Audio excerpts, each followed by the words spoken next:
Misalnya saya ini ingin bepergian, tidak punya uang. Terus bagaimana? Saya harus cerdas bagaimana caranya untuk saya bisa bepergian. Kan saya nggak mungkin berdoa sampai dremimil sampai akhirnya telebok ada uang jatuh saya bisa kanda. Saya harus upaya. Gimana ya caranya supaya saya ini bisa bepergian? Ya gimana? Saya juga punya anak, punya suaminya.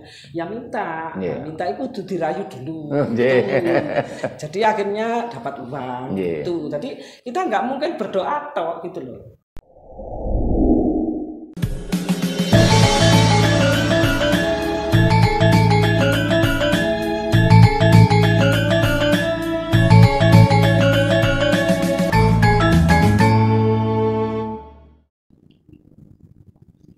Rahayu.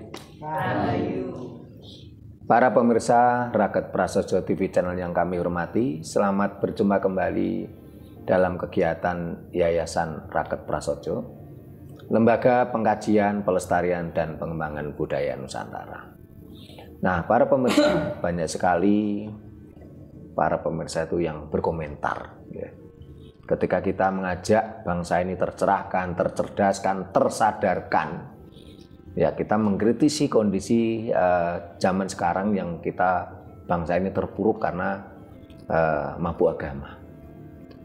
Bahkan saat ini kita mencari sekolah nasionalis sulit sekali.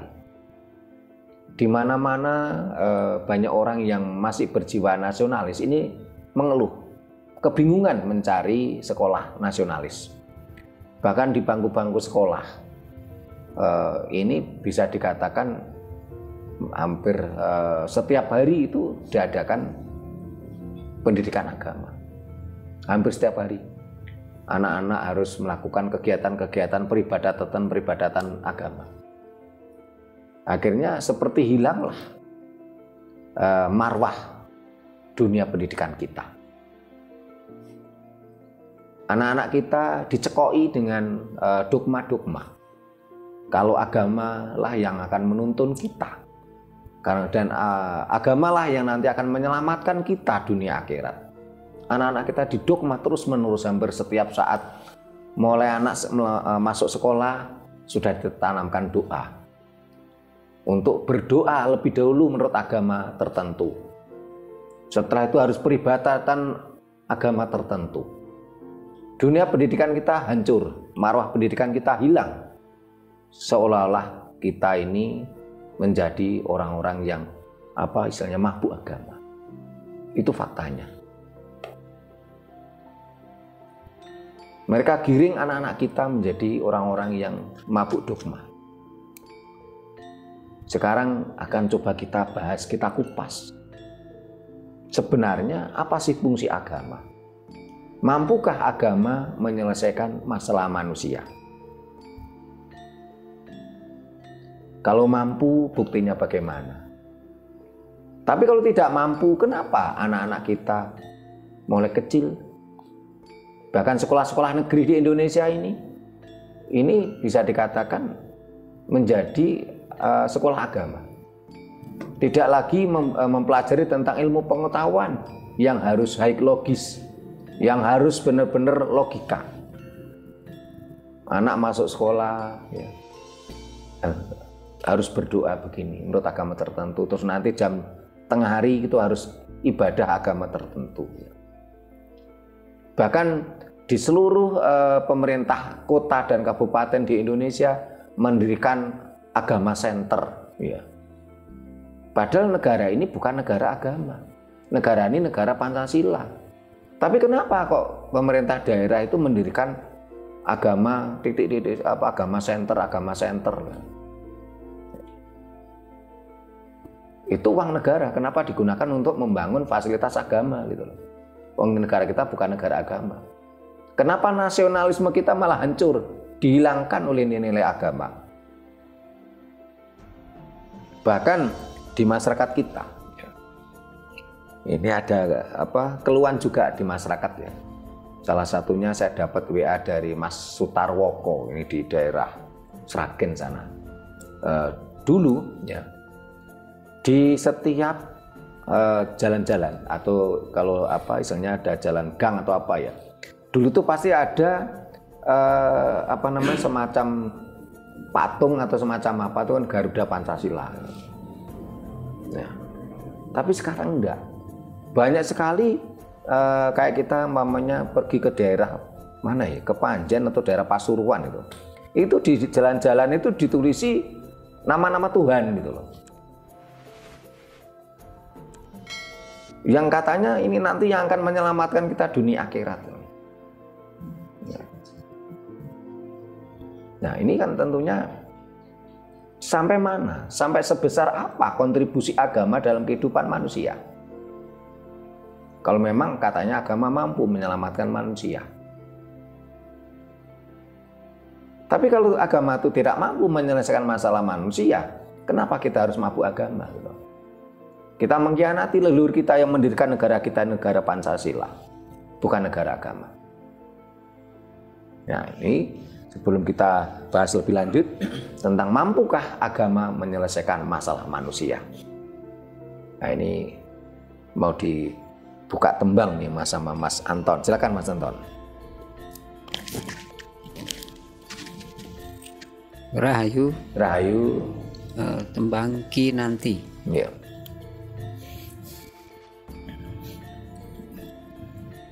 Padha kulangan ing kalbu mring sasmita amre lantit ojo pijer mangan nendro kaprawiran den kaesti pesunan sarira niro sudanenda harlan kuling. Rahayu. Rahayu. Dilanjutkan Bu Nani, monggo. Dandang gulung. Yeah. Rahayu. Rahayu. Ayo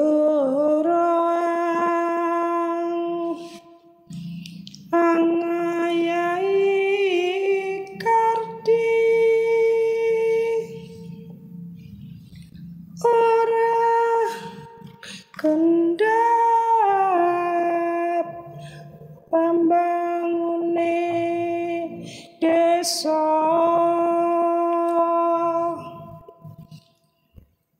pinudimu rek becike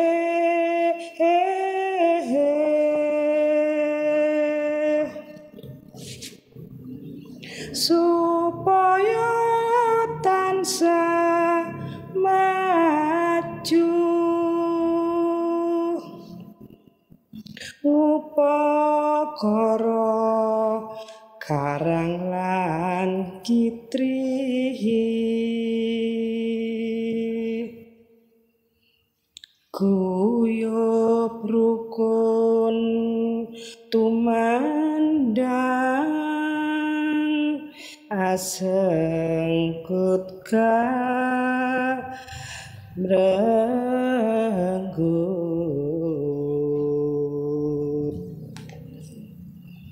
kemah daya tata raharja handayani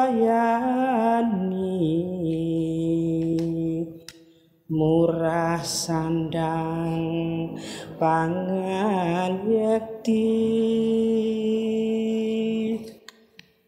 jero kutha desa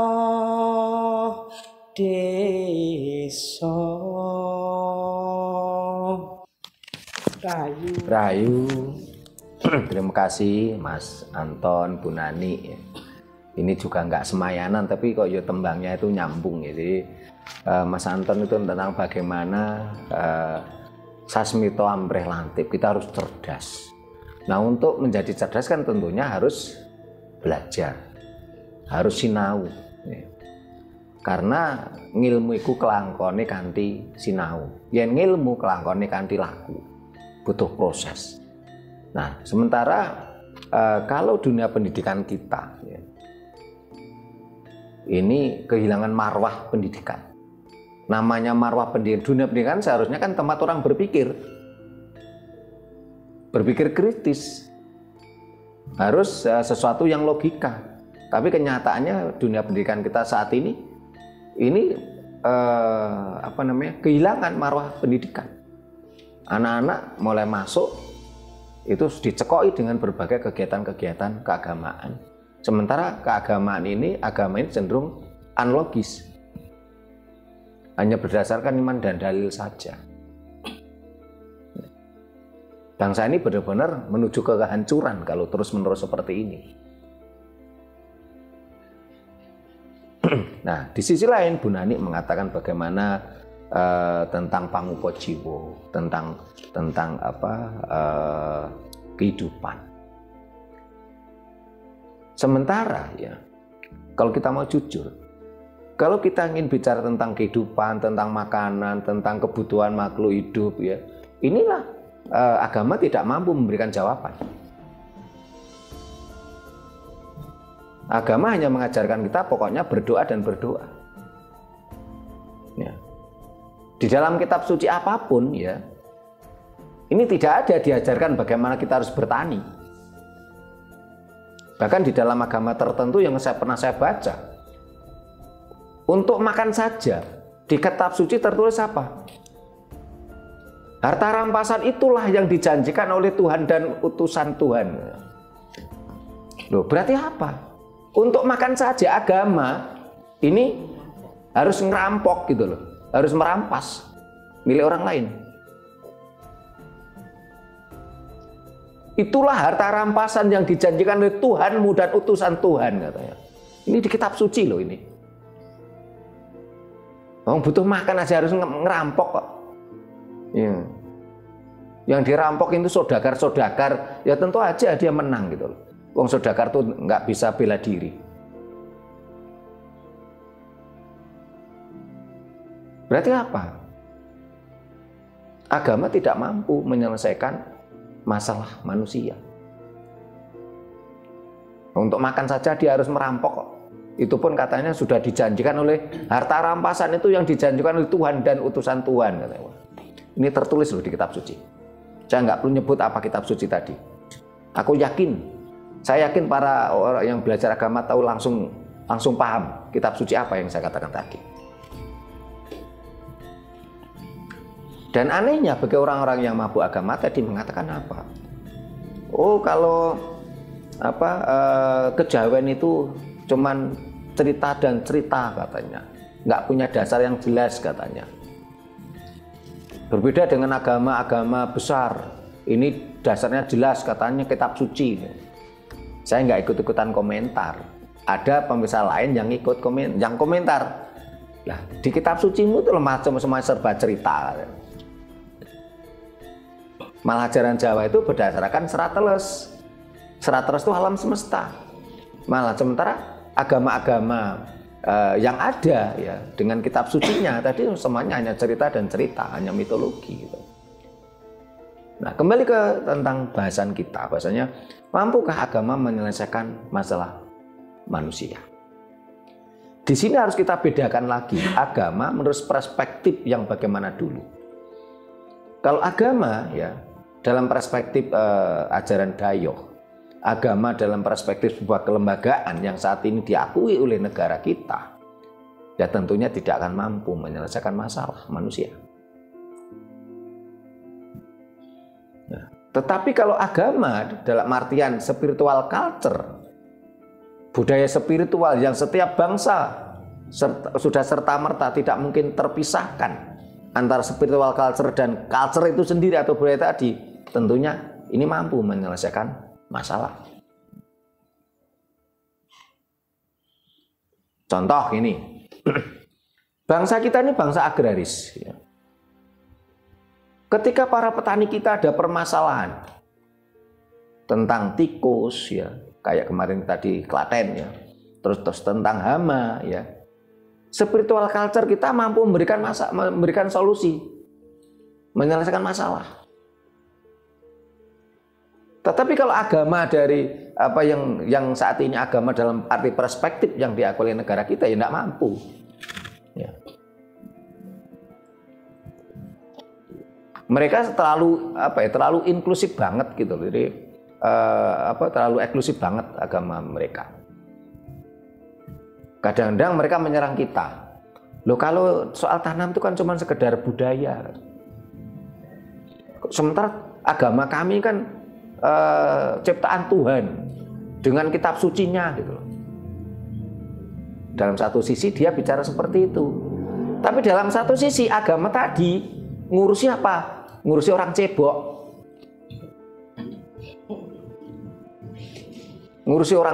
ngurusi mohon maaf laki-laki dan perempuan bersenggama. Katanya itu firman Tuhan, masa ngurusi orang cebok, ngurusi orang berpakaian, ya. Katanya agama dari Tuhan. Nah, tapi yang diurusi remeh-temeh. Sampai-sampai pagi itu mau mengawini menantunya aja diurusi di situ loh. Kalau dalam masyarakat sosial kita tidak boleh tuh menantu mau dinikahi gitu. Apa seperti itu katanya agama dari Tuhan gitu loh. Di sisi lain kan mereka membuli kita, mencemooh kita. Ya. Katanya ajaran Jawa itu cuman dongeng, cuman cerita, ya. Itu cuman budaya lokal, ya. Ya, kalau kita bicara spiritual culture, ya, kita orang-orang Jawa ada masalah tentang tikus, masalah tentang bagaimana dia bercocok tanam. Ini memang spiritual culture. Dan ini sangat logika sekali gitu loh. Kenapa kok ini petani kita itu ya, kalau mau membajak tanah itu dihitung ini hari apa. Nanti mulainya harus dari barat atau dari selatan, itu dihitung. Dan ini bagian dari spiritual culture kita. Dan ternyata ini logika gitu loh. Karena ketika tanah tadi dibajak ya, ini akan mengikuti dari mana arah angin berembus. Sehingga bongkahan tanah tadi akan kemasukan oksigen sehingga tanahnya subur gitu loh.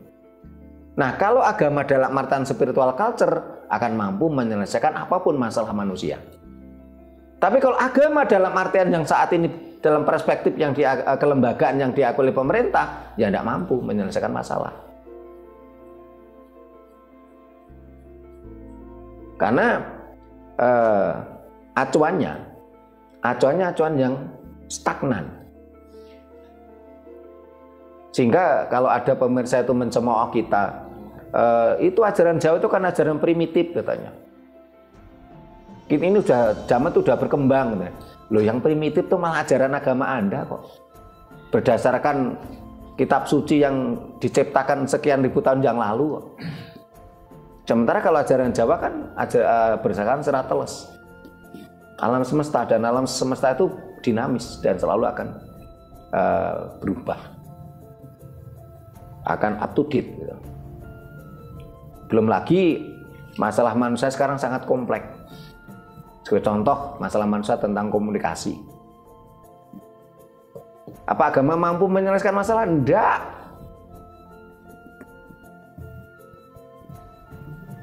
Munculnya HP ini kan agama nggak mampu om. Jadi kalau agama dalam artian perspektif yang saat ini terlembagakan, agama tidak akan mampu menyelesaikan masalah manusia. Nah, ini supaya ada kondotakon supaya lebih gayeng, para pemirsa silahkan kondotakon di kolom komentar. Tema kita, mampukah agama menyelesaikan masalah manusia? Silakan dari ini pagi dulu dari situ tuh. Nah, ini mic-nya di situ. Oh, Mas Joni dulu silakan. Ya, Ya. Rahayu. Tema kali ini menjadi bahasan diskusi yang menarik. Ya. Lagi-lagi terkait budaya Dayo dan juga dari budaya dari peradaban leluhur bangsa ini ya. Ya. Nah, kalau melihat dari kondisi geografis, ya. di situ akhirnya saya kira akan mempengaruhi bagaimana manusia hidup di lingkungan yang subur, yang gemah ripah berjinawi, dibanding dengan manusia yang hidup di lahan yang tidak, yang sebaliknya. Yeah. Nah, artinya ini kaitannya dengan Pranoto Mongso ya, kurang lebihnya seperti itu. Artinya seperti yang disampaikan oleh Romo Trimo tadi, bagaimana dalam membajak sawah itu mengikuti dari arah mata angin ya. Esensinya yang saya sampaikan adalah setiap manusia kan punya masalah. Ya. Nah, agama apakah mampu menyelesaikan masalah? Ya. Tapi kalau spiritual culture dalam artian yang sebenarnya pasti mampu. Ya. Karena sesuai dengan letak geografis. Oke. Ya. Nah, artinya apa itu? Dari pola yang terulang dan akhirnya bisa dipahami menjadi pembelajaran yang sifatnya saintifik lah kalau menurut saya.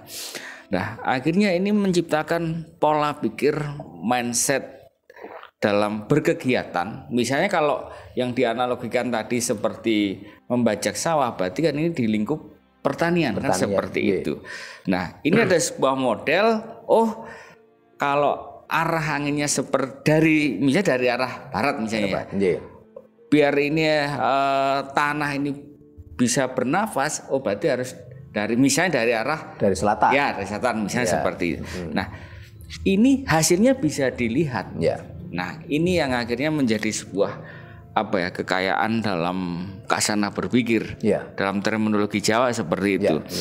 Nah, ini sebaliknya dari orang atau manusia yang hidup di lingkungan yang berkebalikan. Artinya apa? Mereka sebenarnya kan mencoba bertahan untuk tetap survive di situ.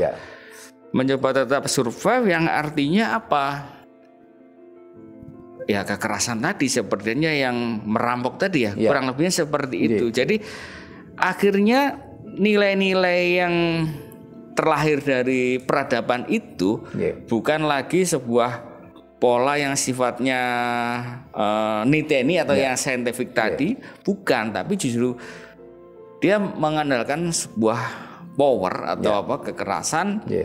Ya siapa di situ yang berkuasa, akhirnya yang bersangkutan lah yang bisa bertahan. Nah, dari situ akhirnya dia membentuk sebuah koloni dan semakin besar ya dia semakin untuk tingkat survive-nya tinggi. Nah, namun di satu sisi, di sini loh yang menceritakan hal itu sebenarnya representatif dari tingkat kesadaran peradaban ya. Nah, dan hal ini itu loh. Ini yang menjadi ironis ya. Bisa sampai masuk ke bangsa kita dan akhirnya ya bisa dikatakan ada mencengkeram lah di situ dan akhirnya mempengaruhi peradaban bangsa ini yang akhirnya kecenderungannya itu tadi segala sesuatunya harus diukur dari sudut pandang agama pendatang. Padahal kalau melihat latar belakangnya kurang lebihnya seperti itu tadi yang saya sampaikan tadi. Nah, hal ini itu loh pendekatan-pendekatan yang sifatnya cenderung kekerasan ya. Ini nggak relevan dengan kondisi apa di bangsa ini yang semula lebih ke apa ya, segala sesuatunya itu dalam cara berpikirnya pun kan nggak yang wah harus perang dan lain sebagainya, enggak. Tapi harus merenung, berkontemplasi lah untuk menemukan apa sih sebenarnya yang melatar belakangi ini, termasuk solusinya apa. Nah, berkontemplasi akhirnya menemukan sebuah solusi kan seperti itu. Jadi kalau budaya pendatang atau agama tadi untuk menyelesaikan masalah saya kira nggak tepat ya. Artinya budaya dan agama pendatang tadi gagal, artinya nggak tepat kalau harus diberlakukan di sini ya.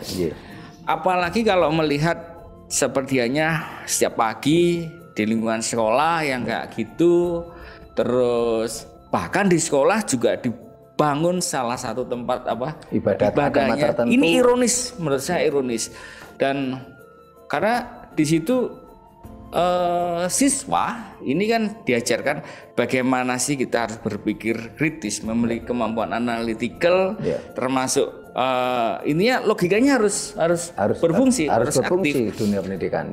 Tapi di satu sisi dengan kecenderungan nilai-nilai budaya pendatang dengan agama yang dibawanya itu yang cenderung represif kayak gitu, mati itu loh, akal sehatnya mati, yang akhirnya nilai-nilai budi pekertinya pun akhirnya hilang. Nah, ini yang menurut saya sangat ironis. Nah, nanti biar pengembangan sebenarnya biar disambung yang lain lah. Saya kira dari saya seperti itu. Rayu, makasih. Rayu, Mas Edi, Mas Anton. Rayu. Mengenai agama, mampukah dia menyelesaikan masalah manusia? Memang kenyataannya nggak mampu agama itu menyelesaikan masalah. Di masyarakat kita itu mungkin Karl Marx itu memang benar. Agama adalah candu. Kenyataannya mengapa kita orang agama, masyarakat kita dianggap religius? Kenapa kita ternyata negara terkorup? Kalau melihat kenyataan ini, lebih baik agama dihapus saja dalam pendidikan. Itu mungkin ini usul saya. Terima kasih Mas Anton. Apa yang disampaikan Mas Anton sempat jadi obrolan ringan saya ketika saya mendatangi salah satu kantor Korwil Pendidikan di Kabupaten Malang ini. Mereka, kalau saya lihat kan usianya usia yang sudah sepuh-sepuh. Cerita ke saya itu 5 bulan lagi pensiun gitu. Berarti kan orang-orang yang dididik ketika dengan konsep yang lama. Mereka berpikir apa? Ya dunia pendidikan ya dunia yang harus berpikir. Dunia pendidikan adalah dunia yang harus berpikir, harus cerdas gitu loh. Nah, sementara kalau agama itu kan tidak berpikir. Agama itu dogmatis. Gitu. Sehingga sebenarnya mereka sepakat ya. Kalau agama itu seharusnya pendidikan agama itu seharusnya dihapus di dalam dunia pendidikan kita. Tetapi kalau hal itu terjadi bagaimana? Ya morat-marit katanya. Yang morat-marit itu bukan negara kita, bukan bangsa kita yang morat-marit. Orang-orang yang selama ini cari makan lewat agama tadi loh, yang akhirnya kan mereka yang morat-marit gitu loh. Ya. Karena yang saya ingat dulu pada tahun 80-an ya, guru-guru agama itu adalah guru-guru yang baru diselipkan. Guru-guru honorer yang diselipkan. Nah, dalam perjalanannya guru-guru agama ini mendominasi. Jadi honorer berapa bulan, berapa tahun diangkat. Sementara teman-teman kita yang mengajarkan tentang bahasa lokal ya, bahasa Nusantara. Ini yang saya tahu sebagai contoh salah satu anggota kita di Jember ya. Nah, itu jadi guru honorer itu 16 tahun. Ngajarkan bahasa Jawa, nggak diangkat-angkat. Sementara dia punya anak istri. Ya akhirnya keluar dia, nggak betah. Akhirnya dia jualan jagung. Namanya juga Mas Hadi itu kebetulan itu di Jember itu. Nah, nah, yang dulu guru ini disisip-sisipkan, ini kan sekarang mengakar. Sehingga kalau sampai pendidikan agama itu dihapus dari dunia pendidikan nasional, ya carut marut, karena berapa orang harus nganggur gitu, yang selama ini jualan agama. Sekarang itu jualan agama itu jualan tanpa modal itu hasilnya pasti ya. Katanya bila bisa beli Mercy, bisa beli bahkan pesawat pun terbeli. Ya. Padahal kalau kita bahas lagi ya, mampukah agama menyelesaikan masalah? Kita sebenarnya tidak ada urusannya dengan ajaran Dayo sebenarnya. Gak ada urusannya kita ini. Tetapi yang jadi masalah ya, seringkali pihak mereka lah yang memusuhi kita dulu. Contoh ya, pendidikan berbasis budaya Nusantara, budi pekerti dihancurkan, dihilangkan. Ya. Terus sekarang katanya ada pendidikan agama dan budi pekerti, ini sesuatu yang konyol menurut saya. Karena di dalam agama tidak diajarkan tentang budi pekerti. Agama hanya mengajarkan standar perilaku menurut agama mereka.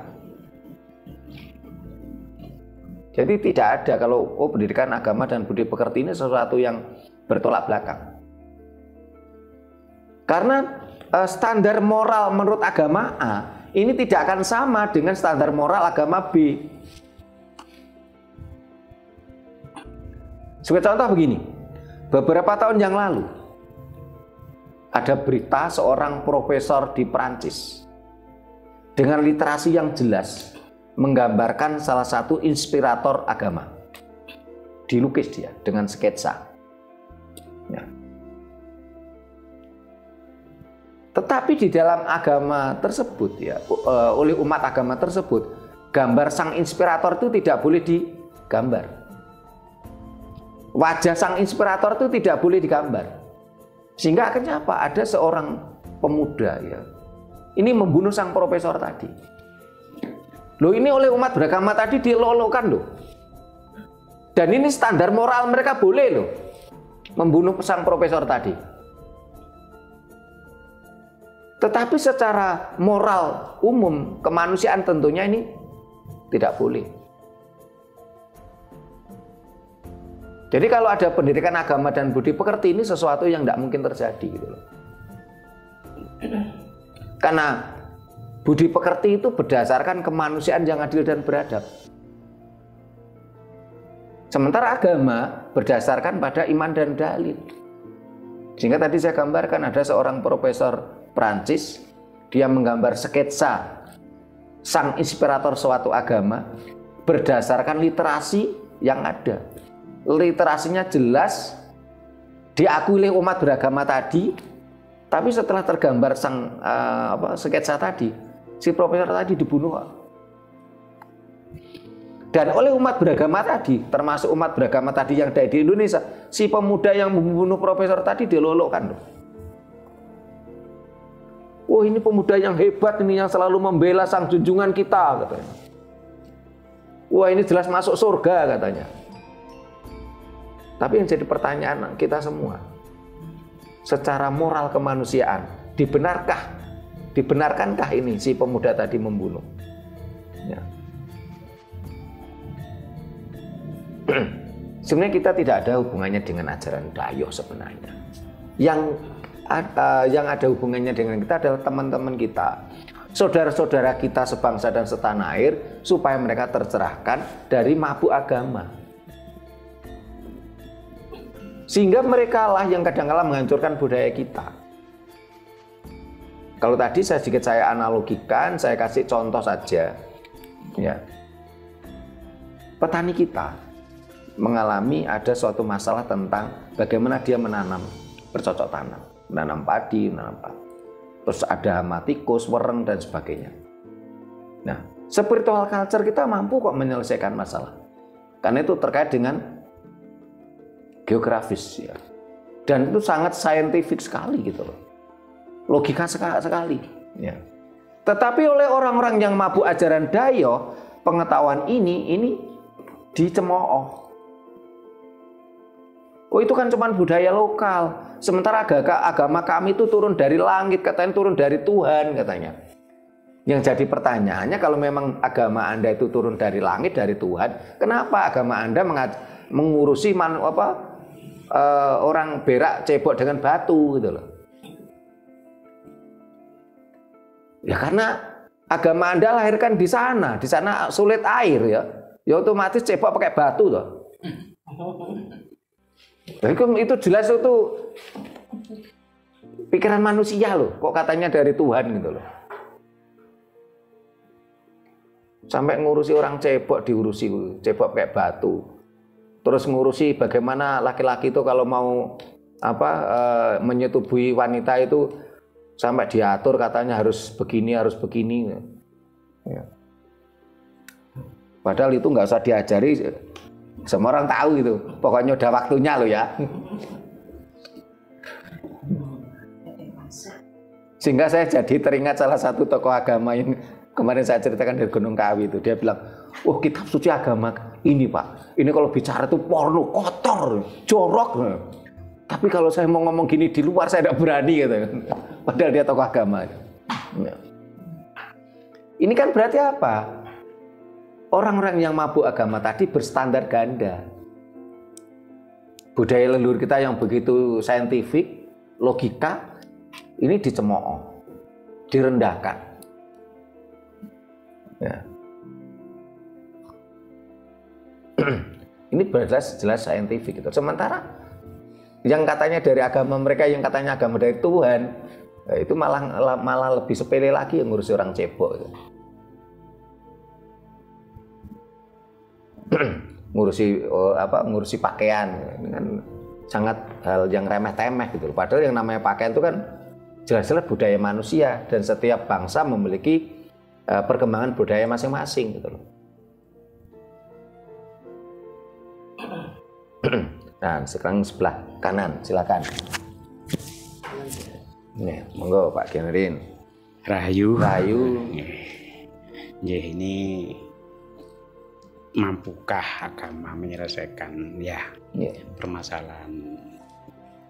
Itu saya rasa semua itu bisa dilihat otomatis itu nggak usah kita kan tuh sebetulnya tahu kan gitu.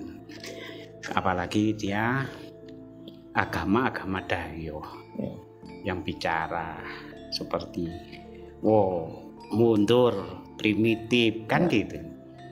Leluhur kita itu seolah-olah kan paling bawah, paling jelek, nggak rasio, nggak gitu. Itu bagi orang mabuk agama. Bagi orang mabuk agama. Sebetulnya kita nggak usah antara kata debat itu debat kusir kan. Kita tunjuk di mana dia berbijaksana. Kalau di sana itu gemari pahloh jinari, nggak mungkin ke sini. Kan gitu loh. Ngapain? Wong di rumahnya saja sudah mewah kok mau ke tetangga, kan gitu. Ini logika. Nah, kalau ini primitif loh. Siapa leluhur kita itu dulu itu sebelum ada HP sudah bisa komunikasi jarak jauh. Bisa. Iya toh. Mau berkunjung bisa secepat mobil. Tapi orang-orang tertentu memang sekarang bukan zamannya, zamannya teknologi. Kalau kita tarik di situ, sebetulnya dia juga ketinggalan. Beliau-beliau itu sebetulnya yang bicara sendiri. Ini dia orang siapa?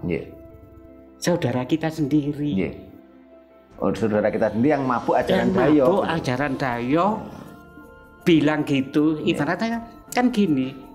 orang tuanya sendiri, orang tua dia sendiri dijelek-jelekan sendiri. Ya. Nah ini kan sudah apa ya, dalam arti itu kan durhaka. Iya. Orang gila itu orang gila. Jadi leluhurnya sendiri, orang tuanya sendiri tidak mau mengakui. Iya, nggak diakui, dijelek-jelekan. Nah, sementara ini dia enjoy makan, minum, kurang apa di sini? Kan gitu. Nah, kalau dia bilang wah gini masalahnya zina dari apa Tuhan tuh, loh mana? Sejak dulu ya memang ada katanya Tuhan ada. Tapi permasalahan mana nggak ada jalan menyelesaikan. Kenyataannya dia minta-minta. Gitu. Makasih itu aja yang bisa kita. Bagi ini memang menandaskan apa yang kita sampaikan tadi. Sebenarnya kita nggak ada urusannya kok dengan ajaran Dayoh. Yang jadi masalah itu adalah saudara kita yang mabuk ajaran Dayoh gitu. Akhirnya mereka itu menjadi seperti orang gila. Orang tuanya, leluhurnya itu dijelek-jelekan. Ya. Dia menginjak-injak, menindas leluhurnya sendiri untuk mengangkat leluhurnya bangsa lain. Harusnya malu. Ya, harusnya dia malu. Ya. Jadi kita garis bawahi ya para pemirsa bahwasanya kita sebenarnya nggak ada urusannya dengan ajaran Dayoh. Yang kita garap adalah saudara kita sendiri yang mabuk ajaran Dayoh, yang lupa akan ajaran leluhurnya sendiri. Sehingga kalau saya ini ada yang di pemirsa kadang-kadang dikasih tanda khusus oleh admin kita Mas Puji. Jadi namanya itu nama Jawa. Namanya itu nama koyok bangsawan lah namanya. Tetapi dia tidak ngerti tentang ajaran Jawa. Dia mengatakan ajaran Jawa itu yang mana sih? Itu ajaran Hindu Buddha itu dari India. Ini kan kita malah ini kita rasa lucu tadi. Namanya memakai nama yang seperti bangsawan Jawa. Probo Kusumo atau siapa namanya itu. Tapi dia tidak Jawa. Dia tidak ngerti tentang ajaran Jawa gitu loh. Lungone kurang adoh, meleke kurang bengi, kuotane kurang akeh, kopine kurang kental gitu. Padahal dalam berbagai video kita udah kita jelaskan bahwasanya Hindu Buddha itu memang dari India, tetapi ajaran leluhur kita bukan Hindu Buddha. Siwa Buddha itu bukan Hindu Buddha gitu loh. Nah, sehingga kembali ke bahasan kita, tema kita, mampukah agama menyelesaikan masalah manusia? Kalau agama di sini dalam pengertian perspektif kelembagaan agama yang saat ini diakui oleh pemerintah, jawabannya tidak bisa menyelesaikan masalah manusia, karena masalah manusia itu kan sangat kompleks. Ya, mulai dari makan minum, masalah. Tadi yang kita bahas kan baru satu sisi, itu bagaimana kita menyiapkan makanan tuh dengan cara kita bercocok tanam. Terus bagaimana kita harus minum ya.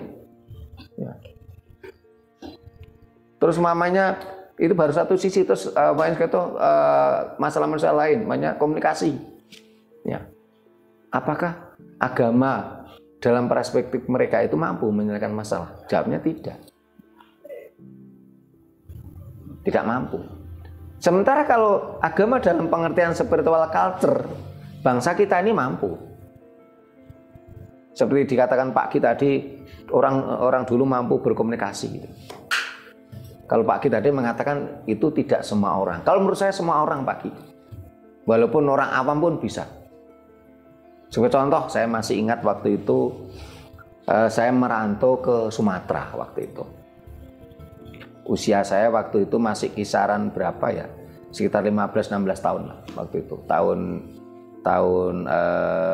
Sekitar tahun 88, 89, 90 lah, berarti usia saya sekitar 17 tahun. Waktu itu simbah buyut saya tuh meninggal dunia. Nah, ini sangat jelas saya dipanggil untuk pulang. Apakah ilmunya itu harus ilmu yang sakti? Tidak, Pak Ki. Kenapa orang dulu ya? Ini selalu punya gentong. Orang dulu itu pasti punya gentong. Kita mulai lahir cenger itu sudah dibiasakan minum air dari gentong tadi. Ya. Terus setelah itu ternyata sederhana. Bapak saya memanggil saya lewat gentong. Loh, ini saintifik loh, ini teknologi loh. Kenapa kok bisa? Kan gentong tadi kan akan memancarkan energi. Dan gentong tadi di mana saya mulai kecil pernah minum di situ. Vibrasi. Jadi saya diberitahu, bapak saya itu manggil saya lewat gentong tadi. Menggema gitu. Nah, vibrasi energi tuh. Loh, ini kan teknologi. Sehingga kalau kita bicara spiritual culture yang sebenarnya akan mampu menyelesaikan masalah manusia. Apapun masalah manusia, bisa. Tetapi kalau agama dalam perspektif kelembagaan keagamaan yang saat ini diakui oleh pemerintah kita, jawabnya tidak bisa. Bahkan mereka sendiri di dalam kitab sucinya apa? Soal makan. Itulah harta rampasan yang dijanjikan oleh Tuhan dan utusan Tuhanmu, katanya. Lah mau makan aja harus ngerampok ya. Dan itu tertulis di kitab suci. Nah. Sementara kalau leluhur kita apa? Yo nek pengen mamah ya kudu obah. Kudu obah yang pengen mamah. Maksudnya apa? Yen kepengen mangan ya kudu nandur, kudu obah gitu loh. Karena yang kepengen mamah kudu obah. Ini pengertiannya sangat dalam. Sehingga saya di TikTok saya tampilkan foto petani yang Daud. Nah, yang Daud apa? Daud Pak fotonya. Daud itu mencabuti bibit padi. Ya, saya tulis gini, ajaran Jawa (2), yang pengen mamah kudu obah.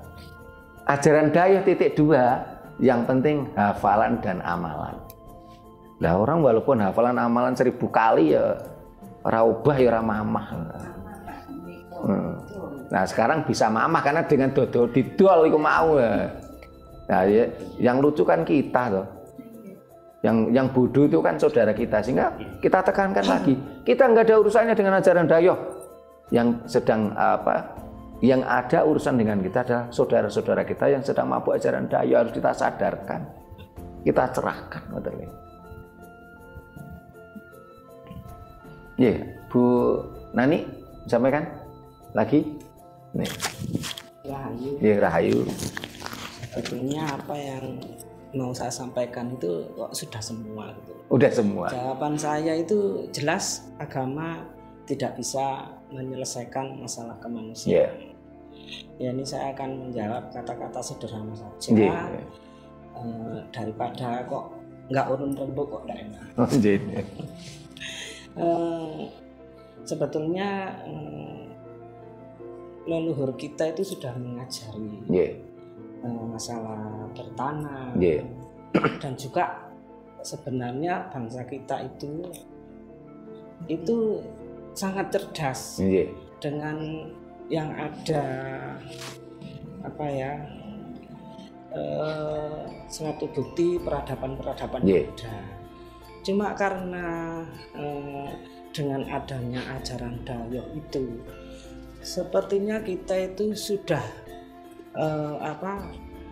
termakan dengan dogma, halusinasi, iming-iming, yang akhirnya jadi angan-angan. Nah, itu membuat kita terkurung dalam kebodohan.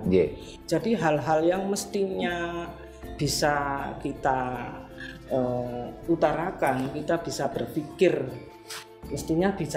akhirnya kita itu terlena dengan adanya dogma.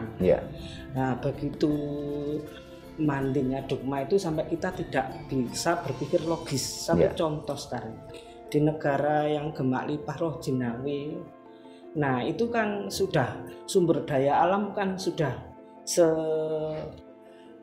kaya raya seperti itu, tinggal bagaimana kita mengolahnya. Jadi kita tidak bisa berpangku tangan, supaya nandur iki parine dadi apik lemu-lemu, kita berdoa tolong padi saya lemu-lemu supaya kita tinggal panen terus terbok adanya pupuk seperti itu kan. Kita harus bagaimana caranya supaya kita bisa beli pupuk, bagaimana cara supaya kita bisa mengolah supaya padi itu nantinya panennya banyak. Itu kan sudah satu contoh kecil saja. Misalnya saya ini ingin bepergian, tidak punya uang. Terus bagaimana saya harus cerdas, bagaimana caranya untuk saya bisa bepergian. Kan saya nggak mungkin berdoa sampai bermimil sampai akhirnya telebok ada uang jatuh saya bisa kanda. Saya harus upaya. Gimana ya caranya supaya saya ini bisa bepergian? Ya gimana? Saya juga punya anak, punya suami. Ya minta, minta itu dirayu dulu. Jadi akhirnya dapat uang. Itu. Jadi kita nggak mungkin berdoa tok gitu loh. Nah seperti misalnya punya suami. Nah, saya berdoa moga-moga kok bojoku kayak duit tanpa tak cablek gini apa ya mengasih kan tidak mungkin. Nah, itulah. Jadi agama itu tidak bisa menyelesaikan masalah, saya kira seperti itu. Matur nuwun, ngapunten. Terima kasih Bu Nani.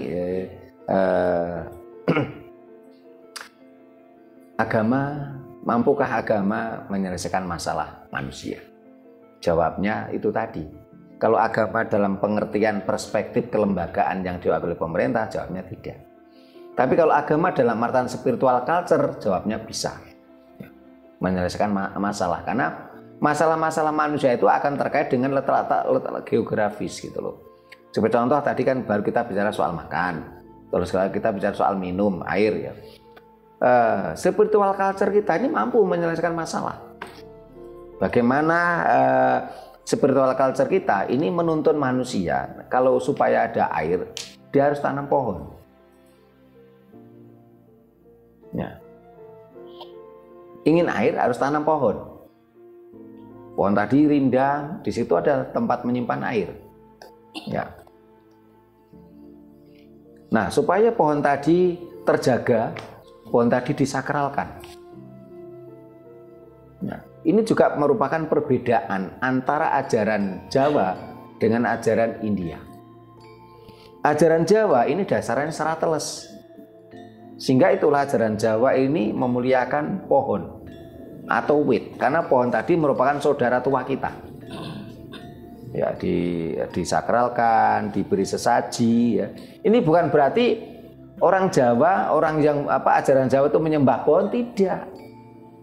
Tapi adalah merupakan sinergitas gitu loh. Pohon tadi disakralkan, diberi sesaji ya. Terus sesaji tadi dimakan cacing, dimakan semut ya. Cacing semut masuk ke tanah, membuat pori-pori tanah, angin masuk, oksigen masuk, membuat tanah tadi subur, pohonnya akhirnya menjadi rindang, subur ya. Disitulah air menjadi tersimpan. Spiritual culture kita mampu menyelesaikan masalah yang ada. Sementara kalau ajaran Daya, pohon besar itu harus dipotong. Katanya di situ tempat setan katanya. Nah. Akhirnya kan menimbulkan masalah baru gitu loh. Nah, kalau ajaran India ini kalau kita cermati, ajaran India itu lebih cenderung pada personifikasi. Jadi di dalam ajaran India itu banyak menggunakan patung-patung. Di ajaran India pohon itu tidak dimuliakan. Nih saya ada cerita ini dari teman saya punya cerita cerita ke saya yang pernah ke India. Di India tuh di sana kan tempat ibadah, rumah ibadah dan cenderung ada patung-patung gitu. Patung dewa-dewa yang mereka puja. Enggak tahu mereka puja, enggak tahu tidak, pokoknya patung-patung tadi dimuliakan. Ya. Tetapi kalau ajaran Jawa ini tidak mengutamakan soal patung yang tersosok, terpersonifikasi tadi. Ajaran Jawa dulu ya, ada di punden-punden itu ada pohon besar. Saya masih ingat betul mulai kecil itu. Dan konsep tadi sampai sekarang di Bali ada. Jadi pohon besar itu kan disakralkan gitu. Di punden pasti ada pohon besar. Pasti tempatnya rindang, sejuk, menenteramkan, damai. Nah, di situ ada air. Ya. Kalau India lebih cenderung patung dewa-dewa gitu. Sehingga bagi orang Jawa yang nggak ngerti ajaran Jawa, sehingga dia komentar yang terasa lucu.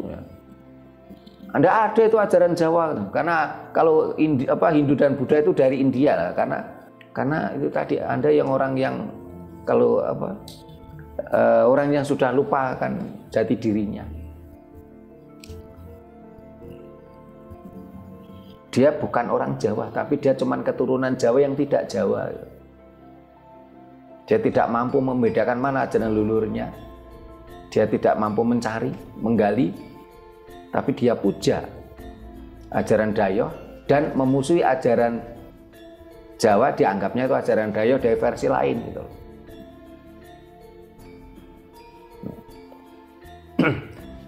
Nah ini ada lagi yang ditanyakan ini ya.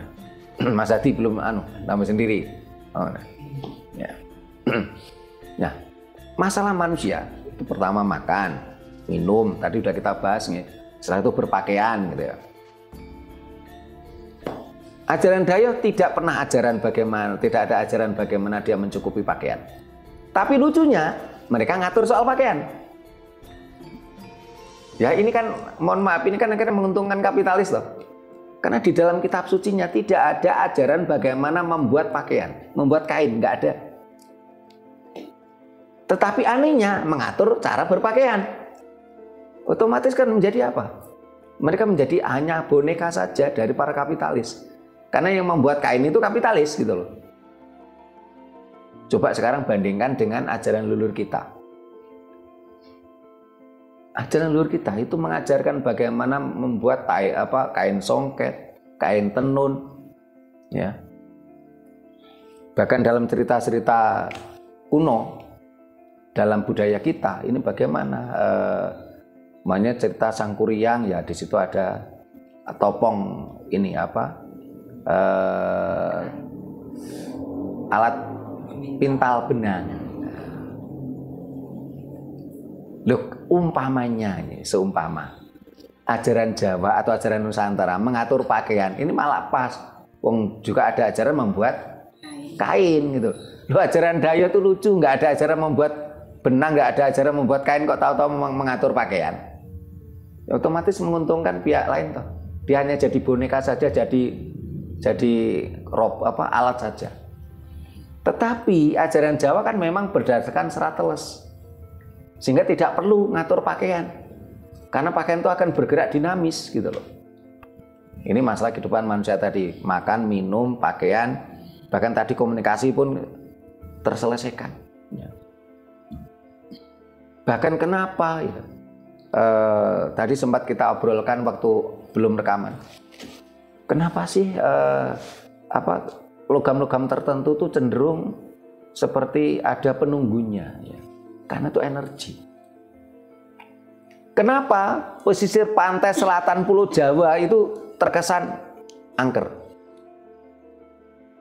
Karena di pesisir pantai selatan Pulau Jawa ini banyak sekali logam-logam yang luar biasa. Mulai dari platinum, ya platina, emas, besi, bahkan uranium ada di sana. Ya. Nah, logam-logam tadi ini mampu memancarkan dan menimbulkan energi. Itulah sebabnya kadangkala energi lain ini mendekat. Yang kita mengatakan entitas lain. Sehingga di sanalah terkesan angker. Selain memang pantai selatan tuh ombaknya besar.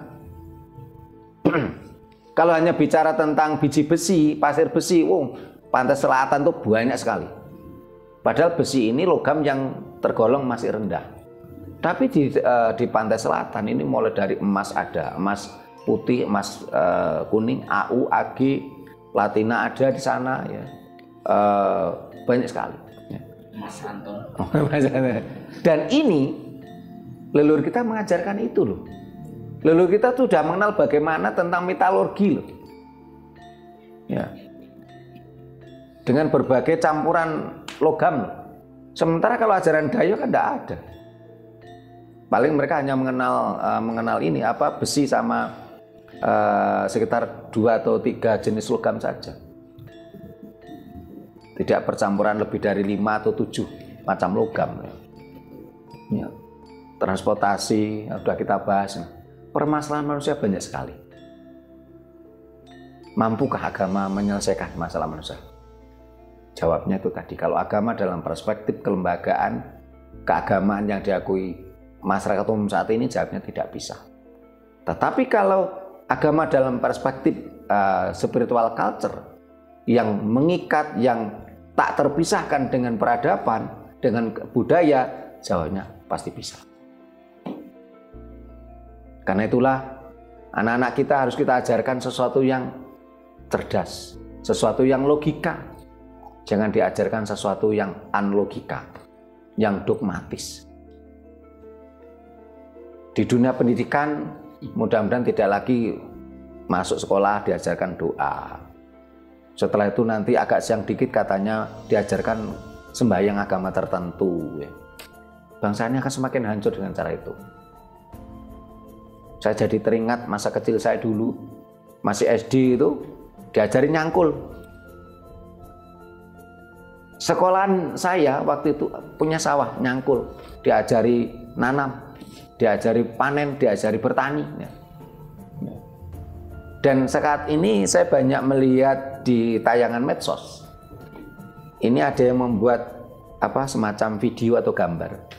Perbandingan anak sekolah Indonesia, Cina, Jepang, dan Eropa. Kalau anak sekolah masih kecil-kecil, masih tidak tahu TK atau SD itu. Kalau Cina itu kan digambarkan mereka anak-anak kecil itu ada yang masak, ya. Ada yang bangunan, ya. Terus ada yang bertani. Gitu. Eropa juga gitu, anak-anak kecil itu diajarkan tentang diajari tentang sebuah keterampilan. Sementara anak-anak kita